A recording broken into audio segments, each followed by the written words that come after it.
네, 세월호 인양 과정의 최대 난제였던 반잠수식 선박의 선체를 선적하는 작업이 오늘 새벽 완료됐습니다. 사실상 인양 작업이 성공한 가운데 남은 과제는 무엇인지 짚어보겠습니다. 네, 오늘 이 시간 진교중 전 해군 해남구조대 대장과 함께합니다. 어서 오세요. 어서 오십시오. 예. 일단 가장 어려웠던 작업이었잖아요. 반잠수식 선박에 안착시키는 게 일단 그거는 성공했는데 이 정도면 세월호 인양 작업 거의 다 이제 완료에 다다랐다 이렇게 볼 수 있겠습니다. 네, 원래 인양 작업이라는 것은 배가 물속에 깔아앉은 것을 원하는 선박이나 부두에 올려놓은 것을 인양 작업이 종료했다 이렇게 하는데 지금 상황으로는 인양 작업이 99% 종료했다 이렇게 보시면 되겠습니다. 예, 목포 신항으로 가기 전에 자연 배수 방식으로 물을 빼내게 된다고 하는데요. 인위적으로 배출하는 것과 비교했을 때 어떤 점이 다르고 또 어떤 점을 주의해야 하나요? 네, 자연 배수와 인위적인 배수라는 것은 자연 배수는 그 반잠수식 선박에 세월을 넣고 반잠수식 선박이 올라오지 않습니까? 올라오면은 같이 세월호가 올라오면서 자연스럽게 물이 빠지는 거고 인위적 배수라는 것은 펌프를 설치해서 강제로 배수하는 것을 인위적 배수라고 하는데 자연 배수를 하면은 지금 하루 걸쳐서 올라오기 때문에 서서히 물이 빠지지 않습니까? 따라서 서서히 물이 빠진다는 것은 배 안에 있는 실종자나 또는 유품이 밖으로 나갈 수가 없다. 이렇게 보시면 되겠습니다. 예, 유실물도 유실물이지만 일단 배수하는 과정에서 남아있는 세월호 안에 남아있는 기름이 있을 수 있기 때문에 기름 유출 문제도 나오고 있거든요. 어떻게 보세요? 네, 일단 세월호가 물에서 뜨면은 안에 있는 잔존유가 있습니다. 물론 그 세월호를 인양하기 전에 상하이 살베이지에서 기름을 뺐지만 바닥에 있는 기름 또 잠수사가 접근 못하는 그 배 안에 기관실에 있는 기름이 있었습니다. 그 기름을 제거하고 그 다음 자동차에 실려 있는 기름이 있습니다. 자동차가 움직일 수 있는 그 기름. 요것을 빼야 되는데 요 기름을 빼기가 쉽지 않기 때문에 이 기름이 빠지는 곳을 모래 주머니나 또는 다른 어떠한 그 용기로 막아서 그 기름을 받는 그런 절차를 진행할 것 같습니다. 앞서 선미 램프가 열려서 큰 고비가 있었는데요. 이 과정에서 유실됐을 가능성은 어떻게 보세요? 네, 그 선미 램프가 A데크, B데크인데 A데크, B데크는 화물 데크입니다. 그리고 통상적으로 배가 항해할 때 화물 데크하고 승객이 타는 객실은 폐쇄를 합니다. 따라서 A데크, B데크에 화물이 실려 있었는데 램프, 자연 램프가 손상을 입었기 때문에 화물 일부가 유실됐을 수 있을 걸로 보입니다. 그렇군요. 자, 이제 목포 신항까지 87km 거리를 이동해야 되는데 자, 지금부터는 약간 기상 상황에 좀 영향을 덜 받는다고 할 수 있겠습니까? 네. 이 배를 올릴 때 3일간 소조기에 3일간 조류 1나트, 풍속 10m, 초속 파고 1m 이내 이렇게 그 조건을 달은 것은 세월호가 물에서 뜰 때 제킹바지선과 연결된 인양줄의 장력을 최소화하기 위해서 한 겁니다. 이 상황에서 이제 이동을 해서 반잠수식 선박에 탑재하는 과정이 또 아주 정밀하기 때문에 기상 조건을 따졌는데 이미 반잠수식 선박에 세월호가 앉아 있습니다. 지금부터는 파도와 조류 또는 기상의 영향을 별로 받지 않는다 이렇게 보시면 되겠습니다. 해수부는 오늘 안으로 반잠수선을 완전히 부양시킬 예정이라고 하던데요. 세월호 인양이 만약에 차질 없이 진행하게 되면 다음 달 4일 이전에 도착할 수 있을 것이라는 전망이 나오고 있거든요. 이제 이 과정에서 어떻게 이동을 하게 되는지 자세히 설명 좀 부탁드립니다. 지금 세월호를 계속 띄우지 않습니까? 띄우는데 아마 24시간 걸린다고 지금 그 해수부에서 발표를 했습니다. 24시간 정도 걸린다는 것은 아주 천천히 띄운다는 얘기입니다. 통상적으로 이 발라스팅, 디발라스팅이라고 그러는데 1m 띄우는데 1시간 정도씩 그 소요가 되는데 여기는 그 최대 속도로 하지 않고 아주 천천히 띄우기 때문에 오늘 하루 종일 띄우는데 이 띄우면서 물을 빼고 물을 뺀 다음에 해야 할 일은 안에 남아있는 잔존유, 요것을 제거하는데 한 이틀 정도를 지금 보고 있습니다. 따라서 총 3일 동안 작업을 완료하고 그다음 고박이라고 합니다. 예. 세월호하고 반잠수식 그 선박하고를 단단히 고정시킨 다음에 이제 예인선으로 지금 세월호가 뜬 다음에 반잠수식 선박까지 예인을 했지 않습니까?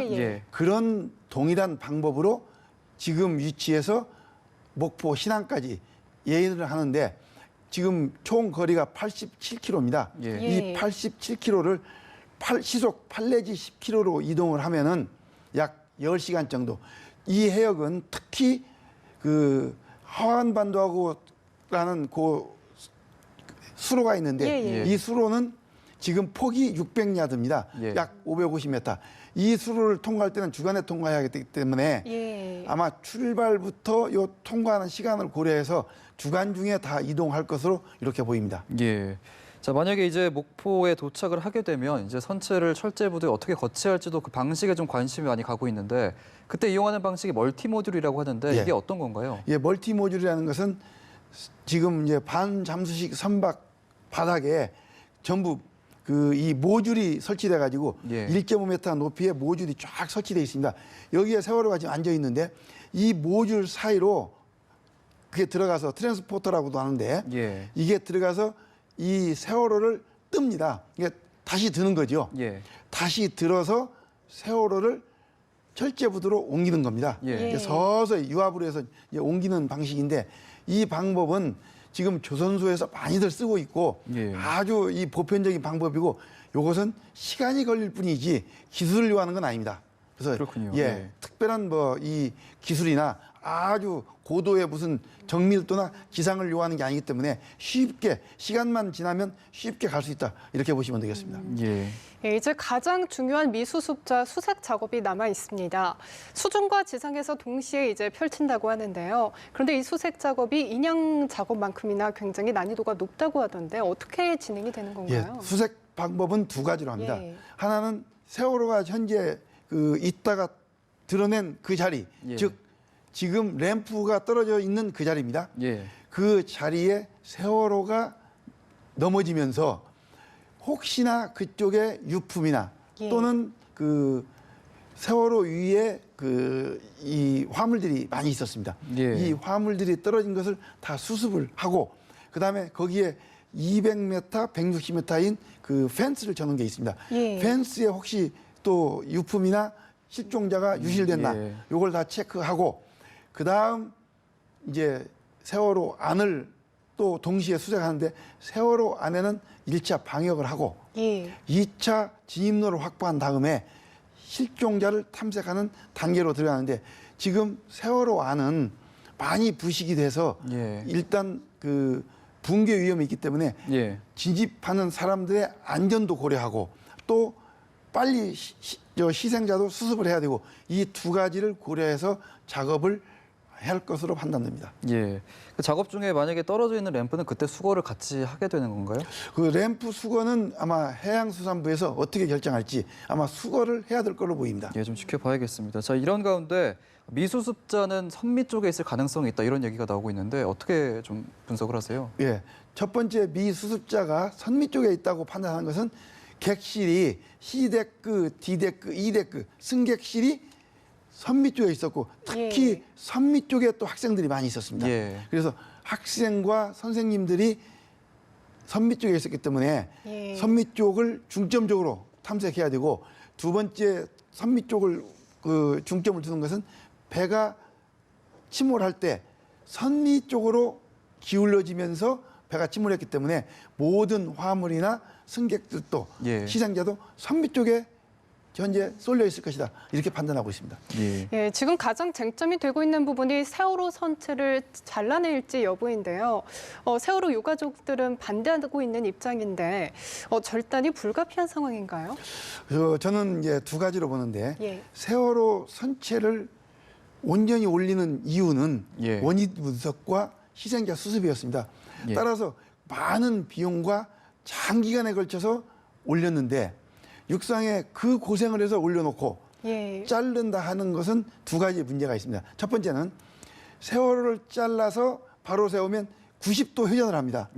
그러면 3년에 걸쳐서 세월호가 물속에 있었기 때문에 많은 뻘들이 있습니다. 이 뻘과 유품과 희생자가 범벅이 될 수가 있습니다. 뒤섞일 수 있다는 말씀이시죠? 두 번째는 지금 세월호를 물속에 들어있을 때 온갖 세상에 루머가 다 있었습니다. 잠수함에 받쳤다는 등 무슨 뭐 여러 가지 설이 있었지 않습니까?